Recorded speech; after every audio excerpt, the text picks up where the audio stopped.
Eu saúdo os irmãos com a graça e a paz do Senhor Jesus. Bom dia. Amados, aqui é o professor Fábio Machado e hoje estarei com vocês para dar prosseguimento à exposição do livro do profeta Jeremias. Hoje irei expor do capítulo 9 até o capítulo 12.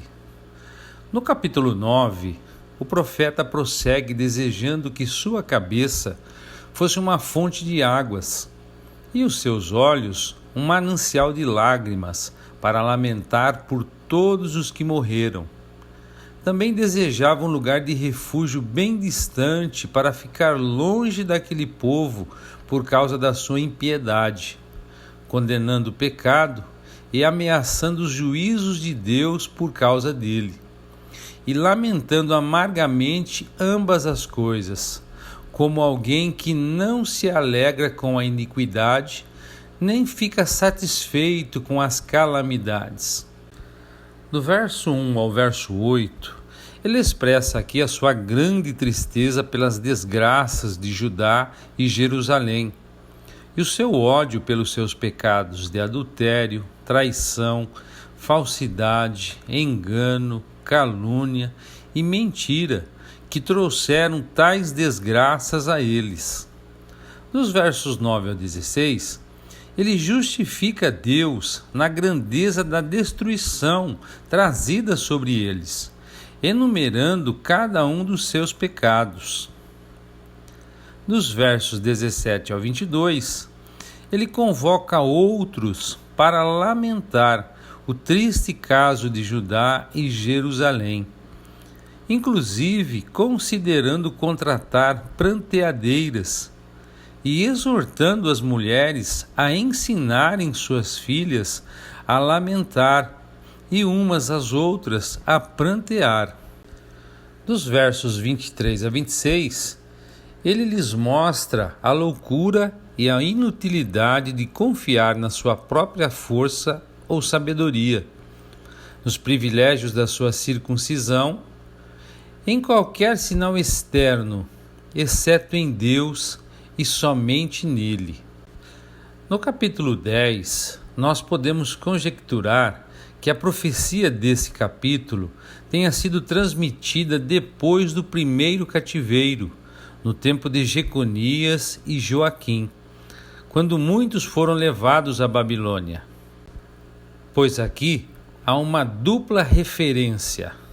Nos versos 1 e 2, aqueles que foram levados à terra dos caldeus, uma nação famosa acima de qualquer outra, pela idolatria e superstição.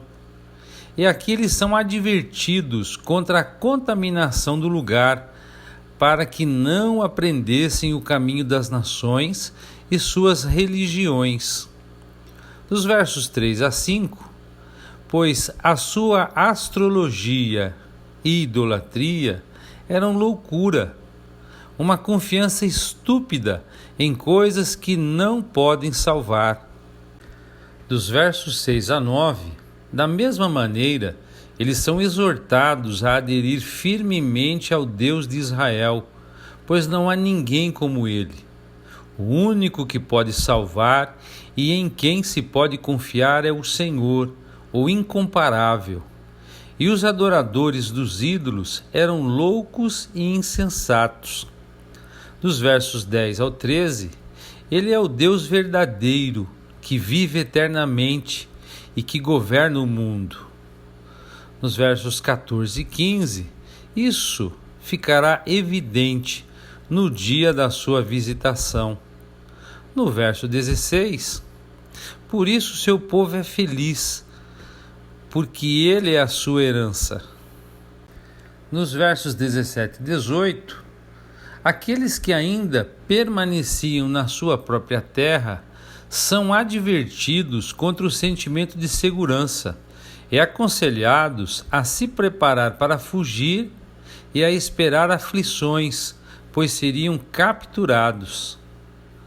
No verso 19, o profeta sofre e lamenta essa calamidade, usando a figura de uma enfermidade incurável. Nos versos 20 e 22, a destruição e a devastação viriam pelas mãos de um inimigo estrangeiro, que Deus enviaria sobre eles por causa do seu pecado. Dos versos 23 a 25, Jeremias reconhece que o destino do homem não depende dele, pois não sabe dirigir seus passos. Pediu que Deus o corrigisse, mas com justiça e compaixão, para que não fosse reduzido a nada. E ora para que Deus derrame sua ira sobre as nações que não o conheciam, porque atribuía a elas a idolatria a que os judeus se envolveram. No capítulo 11, dos versos 1 a 7, Deus, por intermédio do profeta, lembra o povo do concerto que ele tinha feito com seus pais e do quanto ele tinha insistido, como condição do concerto, no fato de que eles deveriam ser obedientes a ele. Nos versos 8 a 10, ele os acusa de que, na sucessão aos seus pais e em aliança entre si mesmos, eles tinham se recusado obstinadamente a lhe obedecer.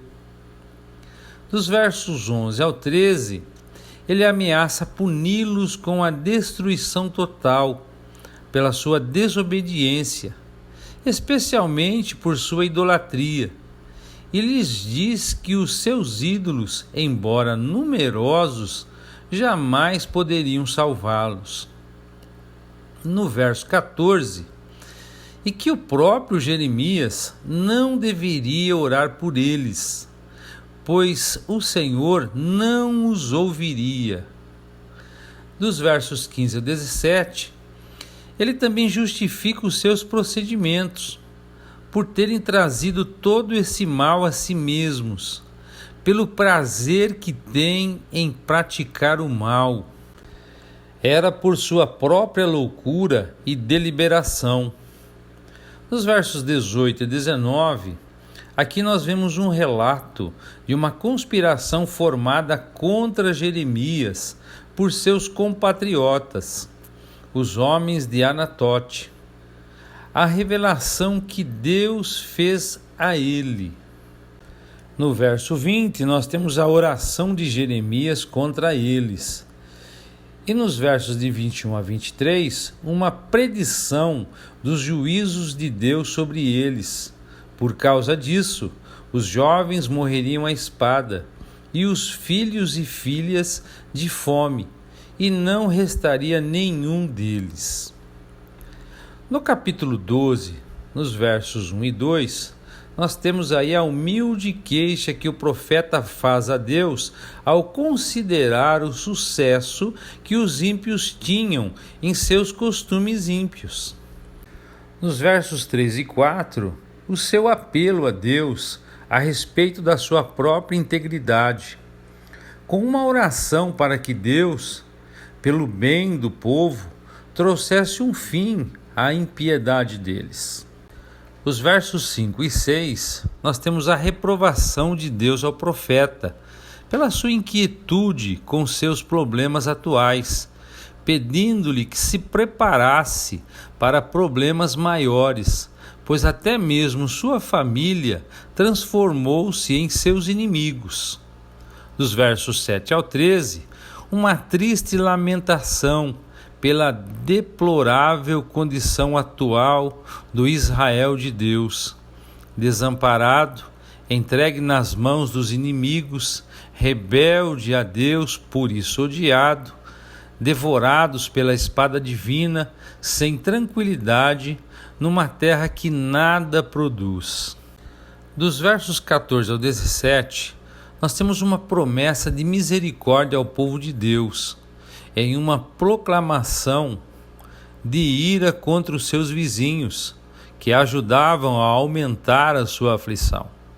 Deus iria tirá-los do seu meio e os levaria para a sua própria terra, mas com uma promessa de que, se as nações vizinhas conhecessem os caminhos do Senhor, se uniriam ao povo de Deus e viriam a compartilhar com eles os seus privilégios. Porém, se não quisessem, seriam exterminados. E assim, amados, concluímos a exposição de hoje. E eu gostaria de deixar para a meditação dos irmãos o capítulo 9, os versos 23 e 24, que diz assim: Assim diz Yahvé: Não se glorie o sábio na sua sabedoria, nem o forte no seu poder, nem o rico nas suas riquezas. Mas quem se gloriar, glorie-se nisto, em conhecer-me e compreender-me, pois eu sou Yahvé, o Senhor, e ajo com lealdade, com justiça e com retidão sobre a terra, porquanto são essas virtudes nas quais tenho grande prazer, assevera o Eterno.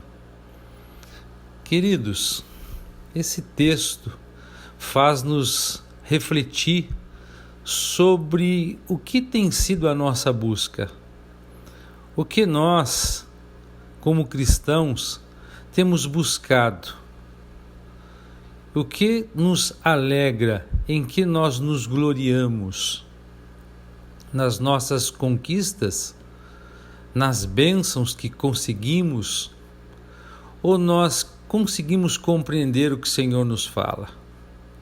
Será que nós temos nos esforçado em conhecer e compreender a Deus? Temos nos dedicado nisso? Será que de fato nós temos buscado sermos leais, agirmos com justiça, com honestidade e integridade? Porque o texto diz que são essas virtudes nas quais Deus tem grande prazer. Que possamos pensar a esse respeito, meditar nessas palavras, e que, se porventura isso não tem sido o foco das nossas vidas, que nós possamos abrir os nossos ouvidos e que a partir de então elas possam ser o nosso anseio e o nosso desejo. Que Deus os abençoe e um bom dia de meditações a todos. E até amanhã, se Deus quiser.